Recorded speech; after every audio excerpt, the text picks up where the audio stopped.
선생님들 안녕하세요. 바닥입니다. 2021년 9월 17일 주식시황 리뷰 시작하도록 하겠습니다. 첫 번째로 매매 종목 및 관심 종목 리뷰를 하겠습니다. 일단 9월 17일 날 매매한 거는 원익큐브 한 종목밖에 없고요.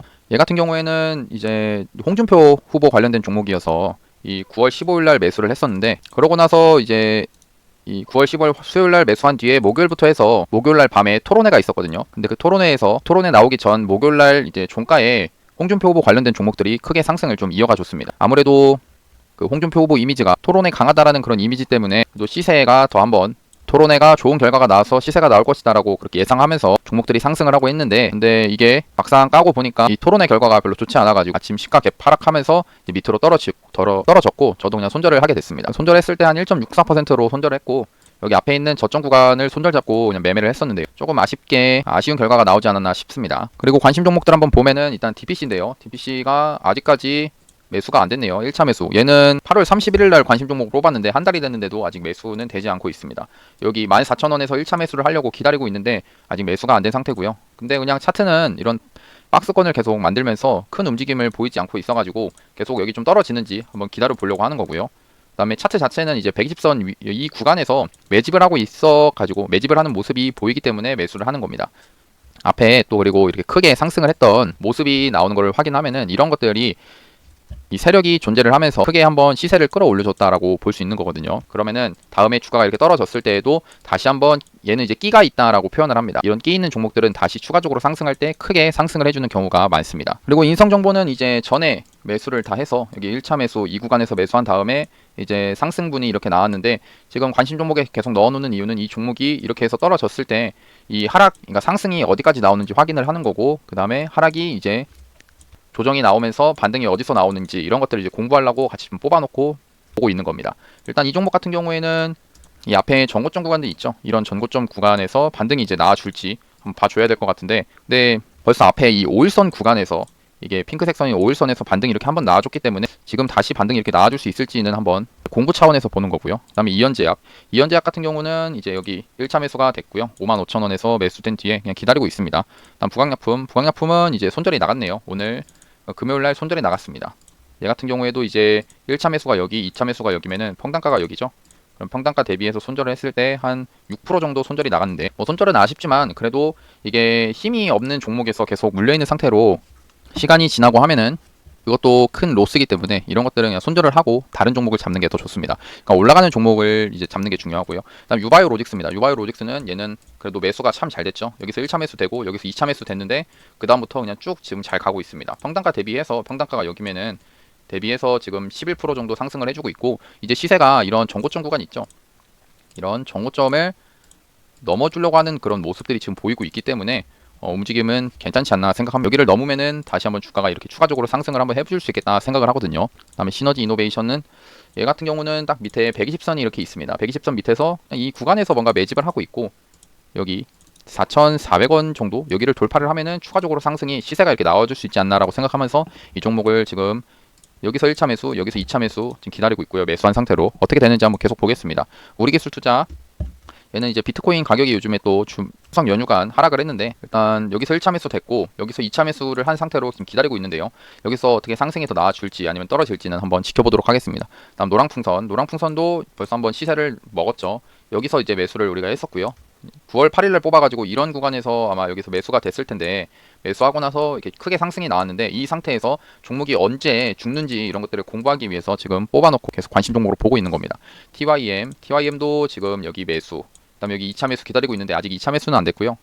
얘는 농업계 테슬라라고 하는데 실적이 참 좋습니다. 그래서 일단 매수한 뒤에 추가적으로 상승 나오는지 한번 보면 될 것 같고, 프레스티지 바이오 파마인데요. 프레스티지 바이오 파마 여기서 1차 매수 되고 여기서 2차 매수가 됐는데, 얘가 이 스푸트니크가 그때 뉴스가 뭐였냐면은 WHO에서 제조법 위반으로 러시아 이 스푸트니크를 백신 승인 절차를 중단을 했는데, 이 내용을 보면은 WHO 여기서 백신 안정성이나 효능에 대해서는 의문을 제기한 게 아니고 제조법 위반이라는 이런 뉴스로 중단을 한 거였거든요. 그래서 다시 나온 그 다음날 나온 뉴스가 한우스글로벌 그냥 스푸트니크 백신 생산을 한다라는 그런 이슈로 해서 이 이거 프레스티지 바이오 파마도 이제 개파락을 이렇게 했지만 바로 회복을 해주는 그런 모습이 나와줬습니다. 그래서 아직 손절가도 밑에 있기 때문에 이 손절가 여기 밑에 있기 때문에 매수한 상태로 들고 가보면 될 것 같고요. 그다음에 SM 라이프 디자인 같은 경우는 디즈니 플러스랑 이런 것들 엮여가지고 그리고 여기 매집을 하고 있는 모습에서 매수를 했는데 힘이 많이 없습니다. 그리고 힘이 좋진 않고 여기 1차 매수하고 2차 매수 기다리고 있는데 얘가 언제 한번 터져줄지 한번 지켜보면 될 것 같고 에코프로 HN 같은 경우에는 여기 1차 매수를 우리가 기다리기로 했죠. 그래서 여기 1차 매수 된 겁니다. 1차 매수하고 밑에서 2차 매수 생각 중인 한번 매수가 되는지 보면 될 것 같고 넥스트 사이언스 같은 경우에는 높은 구간이어서 얘는 이제 여기서 매수를 해보겠다라고 말씀을 드렸는데 근데 아쉽게도 이제 금요일날 우리가 이 종목을 이게 매수가 된 거였네요. 9월 15일 날에 관심종 뽑아가지고 이 구간에서 1차 매수를 했었고 1차 매수된 뒤에 이렇게 주가가 계속 상승을 하고 있는 그런 모습이긴 합니다. 얘 같은 경우는 높은 구간이어서 이제 손절 잡고 꼭 매매를 하자라고 말씀드렸는데 이런 전고점 구간을 한번 탈환을 할 것 같은 그런 모습에 그런 느낌이 있어가지고 이 종목을 뽑았었던 거거든요. 그 다음에 동진세미캠은 좀 여기가 매수가인데 계속 상승을 했죠. 계속 상승을 하는 그런 종목입니다. 그만큼 힘이 세다는 건데 이 종목 같은 경우 수급이 정말 장난 아니게 좋고요. 저희가 만약 이따가 관심 종목들 하나 더 볼 건데 그 종목들 중에서 하나 이 종목이 그 한 가지 종목입니다. 그 다음에 ST팜 같은 경우에는 여기 1차 매수가 됐고요. 그 다음에 손절가가 여기 밑에 있는데 손절가 그냥 여기 손절 안 깨면은 매수된 상태에서 그냥 쭉 들고 가보는 걸로 해보겠습니다. 위탁생산 관련된 종목이고요. 그 다음에 대원미디어도 이제 매수가가 34,900원인데 여기죠. 여긴데 아직 따로 주가가 이렇게 떨어지거나 아직까지는 오진 않았습니다. 여기서 왔을 때 여기 2차 매수도 있으니까 한번 분할로 기다려 보고요. 다음 동아화성 같은 경우에는 얘는 이제 여기 1차 매수가 됐고요. 16,900원의 1차 매수. 그 다음에 여기 2차 매수 지금 기다리고 있는데 한번 기다려 보고 어떻게 되는지 한번 보겠습니다. 이 종목 같은 경우에는 앞에 이런 전고점을 돌파, 그러니까 이런 단기간에 만들어진 박스권의 고점을 돌파를 좀 해준 모습이고 그 다음에 앞에 이런 윗꼬리 달리면서 저항이었던 구간을 돌파를 이런 양봉으로 해주긴 했거든요. 근데 지금 조정이 나오고 있는데 이 상태에서 다시 양봉이 나와주면은 추가적으로 상승을 기대해 볼 수 있는 그런 자리입니다. 두 번째로 시황 코멘트를 좀 하겠습니다. 일단은 9월 22일 날 지금 추석 지나고 나서 봐야 될 거는 23일 우리나라 시각으로 23일 새벽 3시 반에 이 9월 FOMC 회의가 있습니다. 이때 테이퍼링 이슈가 나올지 말지 이게 좀 중요하게 될 것 같은데요. 현재 잠깐 미국 지수를 잠깐 보면은 지금 다우 같은 경우에는 9월 20일 날 이 종가가 마이너스 1.78%로 하락을 했고 그 다음에 화요일 날도 마이너스로 하면서 이렇게 음봉으로 떨어졌습니다. 나스닥 같은 경우에도 이제 개파락을 심하게 했었거든요. 개파락 거의 저가가 마이너스 3.42% 하락을 하면서 장중에 좀 이런 하락이 크게 나왔고 S&P도 비슷합니다. 그리고 이제 보면은 이제 중국 지수가 이렇게 개파락을 하면서 이게 양봉으로 만들어졌지만 개파락을 하고 이런 양봉이 만들어진 거거든요. 이게 어떤 것 때문에 그랬냐? 다들 많이 들어보셨겠지만 이 추석 동안에 이 중국의 헝다 그룹발 쇼크가 지금 났습니다. 이 경우 그러니까 이게 뭐였냐면은 헝다 그룹은 중국 제2의 부동산 개발 업체라고 합니다. 글로벌 500대 기업이고요. 이렇게 잘 나가던 기업이 이 부동산 시장이 성숙 단계에서 이르자 부동산으로서 더 이상 돈을 벌기 힘들니까 이 문어발식 확장을 이렇게 나섰다. 지금 현재 파산 위기를 맞고 있는 그런 상황입니다. 그러니까 헝다는 최근 몇 년 동안에 사업을 확장하기 위해서 많은 부채를 끌어다 썼는데 현재 3천억 달러가 빚으로 지금 가지고 있고요. 이건 현재 유동성 위기에 몰리면서 파산이 임박한 것으로 보여집니다. 이게 어떻게 보면은 부동산 이거를 보면은 이게 2008년도에 리먼 브라더스 사태랑 오버랩 되는 그런 것들이 있고 또 특히나 리먼 브라더스가 이제 딱 우리나라 추석이었을 때 2008년 추석이었을 때 나왔던 거라 너무 시기적으로도 타이밍이 잘 맞아서 제2의 리먼 브라더스 사태가 나오는 것이 아니냐라고 이렇게 얘기가 나왔었던 거거든요. 그래서 추석 동안에 이제 미국 지수도 빠졌고 중국 지수도 빠지고 니케이 그러니까 일본도 빠지고 했습니다. 제가 이제 중요하게 봐야 될 거는 이제 23일 날에 참 중요한 이슈가 두 가지 볼 게 있는데 아까 말했듯이 FOMC 이 회의에서 테이퍼링을 발표하냐 마냐 이건데요. 현재 상황에서 테이퍼링 이슈, 그러니까 테이퍼링을 하겠다라고 얘기가 나오면은 하락이 좀 더 이어질 수도 있습니다. 하지만 여기서 테이퍼링 이슈가 나오지 않는다면은 호재로 작용을 해서 오히려 미국 지수나 우리나라 지수도 조정 대신에는 상승을 한번 더 나와줄 수 있지 않을까라고 생각을 하거든요. 지금 이 미국 지수를 예로 들었을 때, 그러니까 이 파월 의장, FED 파월 의장이 계속 얘기를 한 것은 테이퍼링을 하기 위해서는 이 고용 지표가 만족할 만한 수준까지 도달을 해야 되고 물가 지수도 예상 밖으로 많이 커졌을 때 이제 이 테이퍼링을 하겠다라고 했습니다. 근데 아까 말했듯이 방금 이 두 가지의 지표가 모두 그 테이퍼링을 할 만큼 범위를 벗어나고 이런 적이 아니기 때문에 일단 이번 이 새벽에 일어나서 봐야겠지만 지수도 이렇게 헝다 이슈로 해서 지수가 이렇게 조정이 나온 상태에서 미리 맞았다라고 생각할 수도 있거든요. 그럼 이 상태에서 사실 이 테이퍼링을 9월 달에 얘기를 해서 지금 이제 FOMC 회의에서 얘기해서 11월 달에 만약 한다고 해도 그게 단기적으로는 또 재료가 이 단기 약재가 해결이 되면서 지수가 이렇게 상승을 해주는 그런 경우들도 발생을 하거든요. 그러니까 좀 주식이 아이러니한 게 이 테이퍼링을 한다고 하면은 오히려 지수가 더 강하게 반등이 나와줄 거고 근데 말을 잘못했네요. 테이퍼링을 안 한다라고 하면은 그러니까 9월달에 지금 얘기가 없으면은 강하게 반등이 나와주는 거고, 만약 한다고 얘기가 나왔을 때도 반등은 좀 나와줄 수 있겠다라고 생각합니다. 단기 약재 소멸로요. 그것을 봤을 때 지금 이제 미국 선물이나 영국, 유럽 이 선물 지수들을 봤을 때 지수 선물을 보면은 이거 미국에 있는 이게 나스닥이거든요. 나스닥은 그렇게 크게 막 상승을 하고 이런 모습은 아니지만 그래도 양봉을 만들어주고 있는 이런 모습이. 그다음에 이 영국 선물 같은 경우에는 이렇게 상승을 해주는 게 지금 형다그룹에서 23일날 1,400억 원어치의 채권 이자를 갚아야 돼. 이게 일단은 이 이자는 갚겠다라는 그런 얘기가 나오면서 지수 선물이 다시 상승을 해주고 있는 그런 모습이거든요. 물론 이 헝다그룹발 이 쇼크가 완전히 끝나지는 않았다라고 생각합니다. 왜냐면 23일날 이자 이거는 갚는다라고 아까 뉴스가 나왔지만 29일날에도 이자를 갚아야 될 게 있거든요. 근데 지금 당장에는 우리가 봐줘야 될 거는 이제 23일날 이자는 갚는다라고 얘기가 나왔고, 이제 오늘 우리 새벽 3시 반에 나올 얘기를 좀 봐줘야 될 것 같다라고 생각합니다. 일단 제 전략으로는 추석 동안에 이제 국내장이 열리지 않아서 내일 상승을 할지 하락할지는 아직도 모르겠습니다. 그래도 하락이 나올 수 있겠다라고 생각하고, 그 하락을 했을 때 그동안에 계속 상승을 하면서 강하게 상승했던 종목들을 관심 종목에 넣어 놓으려고 하거든요. 일단 뽑은 종목들 한번 볼 거고, 일단 세 번째로 상한가, 그리고 시간의 특징주 종목들을 한번 보면은 코오롱 플라스틱이 수소차 확대 기대감에 급등을 했고, 그다음 뉴파워 프라즈마가 현대차 한국 화이바와 비정형 수소 연료 탱크를 만든다라는 그런 이슈로 해서 상승을 했습니다. 지금 또 수소 얘기가 한 번씩 지금 나오고 있고요. 이 코오롱 플라스틱 같은 경우에는 진짜 강하게 상승을 좀 해주고 있는 그런 종목으로 보여지고요. 얘도 참 지금 시장에서 강한 종목이라고 좀 볼 수 있습니다. 이 상한가도 만들었고 거래대금도 3,800억이나 터지는 그런 종목이거든요. 그리고 시간의 특징주에 이 셀트리온 그룹, 셀트리온 코로나19 항체치료제 레키노나주 정식 품목 허가를 나오면서 관련주 일단 바이오톡스텍이 시간의 상한가를 가졌고요.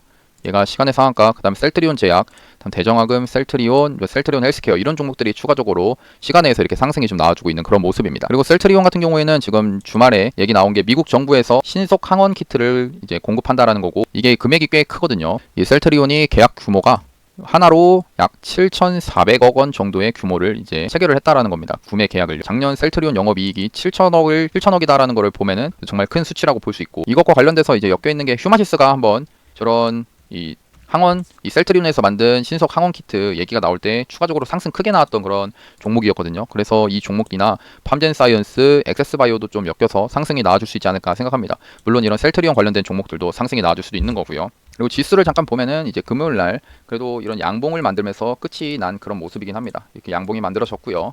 여기서 이제 아무래도 전체적으로 지수가 고점이기 때문에 이런 고점 구간에서 120선을 이렇게 좀 힘겹게 여기서 지탱을 해주고 상승을 좀 해줬지만, 누구나 다 이제 생각하는 게 이 구간에서는 좀 고점인 구간이다, 더 이상 올라가기 힘들고 하락을 할 수 있겠다라고 생각하는 그런 의견들이 많은데요. 뭐 저도 어느 정도 공감은 하고 있고, 근데 일단 이 지수라는 게 결국은 대응의 영역이기 때문에 얘가 이렇게 상승이 나와주면은 참 좋은 거고, 하락이 나왔을 때는 대응을 해야 되는데 아무래도 현금을 갖고 있으면 대응하기는 쉽겠죠. 근데 제가 보고 있는 입장에서는 계속 제 영상에서 얘기한 거는 이 구간에서 지금 이런 단기적인 저런 악재, 헝다그룹 파산 이슈든지 저런 악재로 인해서 조정이 올 수도 있고, 아니면 테이퍼링 이슈로 조정이 올 수는 있지만, 근데도 장기적으로 한 번 정도는 더 지수 상승을 한 번 더 나와줄 수 있지 않을까라고 저는 생각하고 있습니다. 근데도 만약 이제 떨어진다, 여기서 진짜 이게 다음에 봐야 될 거는 결국 지수가 이렇게 떨어지면서 여기 120선, 다음 120선에서는 지탱을 못할 수도 있는 상황이 나올 수도 있거든요. 그래서 뭐 그런 것도 생각은 좀 해야 되고, 너무 걱정할 필요는 없겠고요. 제가 본 게 코스피가 아니고 코스닥이었네요. 코스닥이 이런 모습이었고, 그 다음에 코스피 같은 경우는 이제 코스닥보다는 좀 약한 모습이긴 하죠. 얘는 벌써 120선이 깨지면서 지금 이렇게 밑으로 좀 120선을 저항으로 위에서 맞고 이 밑에서 지금 흘러가고 있는 그런 모습인데, 박스권의 모습이거든요. 그래서 지금 봐줘야 될 거는 3100포인트 여기가 지켜주는지 안 지켜주는지, 내일 이런 헝다그룹 이슈 때문에 과연 이게 떨어지면서 시작할지 아니면은 내일 어떤 상승하면서 시작할지는 아무도 몰라가지고 일단 내일 장중에 흘러가는 거 보면서 좀 해야 되지 않을까 싶습니다. 그래서 투자 전략 같은 경우에는 아까도 말했지만, 제가 이제 종목들 오늘의 뉴스 크게 볼 건 없어가지고 관심 종목으로 제가 보고 있는 게 좀 지금 시장에서 좀 강한 종목들을 위주로 좀 몇 개 뽑았거든요. 일단 동진세미캠을 좀 뽑았고요. 얘가 이제 3일 동안 4일이네요. 4일 동안 연속적으로 이렇게 상승을 했습니다. 그러면서 이 수급이 이렇게 잘 들어왔거든요. 근데 이런 종목이 이렇게 잘 가던 종목이 주가가 이렇게 하락을 하면서 만약 이렇게 떨어지게 된다. 근데 만약 이 떨어졌을 때 동진세미캠이 회사의 악재가 아니라 저런 지수 때문에 떨어지는 거다라고 하면은 저는 한번 이런 종목을 떨어졌을 때 한번 매수를 해보려고 지금 계속 보고 있는 겁니다. 핵심 종목에 넣어가지고 보고 있는 거고요. 그다음에 CIS도 이제 전고체 배터리 관련된 그런 종목으로 좀 계속 상승을 했던 그런 종목이죠. 계속 상승을 하고 그랬는데, 얘 같은 경우는 최근 시장에서 거래대금이 8천억, 그 다음에 6,900억이나 터지면서 이 높은 구간에서 상승이 좀 나와준 그런 모습이라는 겁니다. 그러니까 어떻게 보면은 이 시장에서 현재도 강하게 지금 진행이 되고 있는 그런 종목인데, 얘가 갑자기 이런, 제가 이제 중요하게 보는 라인 자체가 이런 단기간 박스권을 좀 중요하게 보거든요. 이런 박스권 내에서 종목이 갑자기 이렇게 확 떨어지면 한 10% 정도 투배가 나오면은, 이런 구간에서는 제가 한번 매수를 해보려고 이 종목을 지금 뽑아놓고 보고 있는 겁니다. 다음 코오롱 플라스틱이 강하다고 했죠. 근데 강한데 사실 이렇게 확 떨어지거나 하지는 않을 것 같아서 관심 종목으로만 넣어가지고 좀 보려고는 하고 있습니다. 한국 BNC도 요즘 강하게 상승하고 있는 그런 종목입니다. 이 종목 같은 경우에는 이제 아무래도 계속 이 바닥권에서 계속 상승했던 그런 종목이어서 매수하기에는 좀 부담이 될 수도 있지만, 그래도 얘도 똑같이 이 개별적인 이슈로, 개별적 악재가 아닌 이 시장에 의한 이렇게 하락이라고 하면은 한 번 정도는 제가 매수를 해볼 수 있지 않을까라고 생각하면서 이 종목도 좀 넣었고요. 다음 데브 시스터즈도 최근에 이제 쿠키런, 일본에서 이 지금 순위가 좋아서 추가적으로 이렇게 상승이 나오는데, 얘도 이렇게 떨어지면은 제가 한번 매수해 보려고 지금 관심 종목에 넣어 놓는 겁니다. 그러니까 지금은 이제 종목을 어디서 사겠다 이런 게 아니라, 그러니까 지금 시장에서 강한 종목들이 뭐가 있는지 같이 보는 거거든요. 그다음 나노 CMS도 지금 최근에 이렇게 강하게 상승이 좀 나와주고 있는 그런 모습이고, 효성 첨단 소재도 강하고 이런 수급도 괜찮거든요. 그다음에 위메이드도 이제 게임주로서 지금 여기서 추가적으로 상승이 한번 더 나와줬죠. 그래서 이 상승 나오는 거 봤을 때, 얘가 저는 이제 기다리는 거는 이런 양봉이 4개가 이렇게 나왔지만, 이런 양봉 4개 나올 때 이렇게 확 떨어져가지고 한 7만원 이런 구간, 여기 밑으로 떨어지거나 한 6만원대까지 오면은 한번 더 좋겠다라고 생각하는 겁니다. 생각하면서 매수를 기다려보는 거고, 다음 카스는 이제 이재명 후보 관련된 종목인데, 이 종목은 이제 이렇게 또 떨어질지 안 떨어질지는 잘 모르겠어요. 근데 한번 떨어지면은 매수를 한번 해볼까라는 생각으로 지금 넣어놨고, 다음 대주전자 재료 같은 경우에도 얘도 이제 2차전지 관련된 종목인데, 이 외국인 수급이 참 좋은 종목입니다. 그러면서 이 높은 구간에서 박스권을 잘 만들어 놨다라는 거예요. 이런 박스권 만들어 놓은 상황에서, 이 구간에서는 한번 이렇게 확 떨어졌을 때 내가 한번 매수를 해봐야겠다라고 생각하면서 이렇게 관련된 강한 종목들을 미리 넣어 놓는 게 가장 좋거든요. 관심 종목 미리 넣어놓고 갑자기 장중에 이렇게 떨어진다. 근데 얘가 회사에 대한 악재가 아니구나라고 생각을 하면은 그러면 매수를 해볼 수 있는 겁니다. 이 후성도 거래대금이 한 6천억 정도 터지고, 얘는 이제 요즘에 상승을 했던 게 탄소 배출 관련돼서 상승을 좀 했는데, 얘도 지금 보면은 이런 높은 구간에서 뭔가 박스권을 만들고 있죠. 근데 이런 상황에서 이 박스권 만들 때 갑자기 이렇게 떨어지는 이런 모습, 떨어져가지고 여기 뭐 21선 구간인 17,000원 구간, 이런 구간까지 오면은 한번 매수를 해볼 수 있지 않을까라고 생각하면서 보고 있는 거고요. 그다음에 국전약품은 지금 시세가 진행 중인 상황이어서 얘가 떨어질지 모르겠는데, 지수가 하락을 하면서 떨어지게 되면은 이 종목 같은 경우는 거래대금 3천억, 3,700억, 그다음에 5천억 이렇게 많이 터지는 종목이어서 얘도 떨어지게 되면 한번 보려고 지금 넣어놨고, 그다음 DSR 제강 같은 경우에는 홍준표 후보 관련된 종목이거든요. 지금 좀 토론의 결과가 별로 좋지 않아서 요즘 종목들이 관련주들이 이렇게 빠지고 있는데, 이 빠지는 와중에도 이게 갑자기 확 떨어졌을 때 반등 없이, 그러니까 막 떨어져가지고 이렇게 막 바닥까지 떨어지거나 하는 그런 모습은 크게, 그것보다는 떨어졌을 때 반등을 한번 나와줄 수 있겠다라고 생각하면서 이 종목을 지금 보는 거거든요. 그다음에 HLB 생명과학을 넣었는데, 얘도 지금 11선을 안 깨면서 계속 상승이 나와주고 있습니다. 이런 상황에서 갑자기 이렇게 확 떨어지는 모습이 나와주면은 저는 좋겠다라고 생각하면서 넣어놨고요. 그다음에 캠트로스, 얘도 이제 전기차도 엮여 있고, 얘도 이제 탄소 배출권도 엮여 있는 그런 종목입니다. 얘가 앞에서 이렇게 크게 상승을 할 때, 이 그동안에 매집을 했던 모습에서 이런 매집을 했죠. 이런 매집했던 구간이 길게 나오면은, 이런 구간에서는 하락이 나올 때 여기서는 반등이 이렇게 나와줄 수 있겠다라고 생각하는 겁니다. 그다음에 NKMX도 한번 지금 넣어놨고, 홈센터 홀딩스도 좀 넣어가지고 보고 있는 그런 상황이고요. 그래서 9월 22일 월요일 날에는 관심 종목들은 이렇게 낙폭 과대로서 보는 거고, 오늘은 이제 따로 관심 종목을 몇 개, 3개를 뽑거나 하지는 않겠습니다. 그러니까 내일 시장이 어떻게 될지 모르기 때문에, 내일 시작했을 때 만약 지수가 하락을 하는데, 이 하락을 할 때 오히려 강한 종목들에서 시세가 나와주는 경우들도 발생하거든요. 반대로 이 종목들이 이렇게 강하게 상승하는데 종목의 악재가 아니라 지수의 하락이다라고 하면은 충분히 매수를 해볼 수 있겠다 생각하면서 이 관련주들 이렇게 미리미리 뽑아 놓는 겁니다. 그러면 오늘 영상도 봐주셔서 감사하고, 영상이 도움이 되셨다면 구독하고 좋아요, 알람 설정까지 눌러주시면 감사하겠습니다. 그리고 댓글로 나는 할 수 있다 적어주시면 꼭 하실 수 있을 겁니다. 감사합니다. 바닥이었습니다.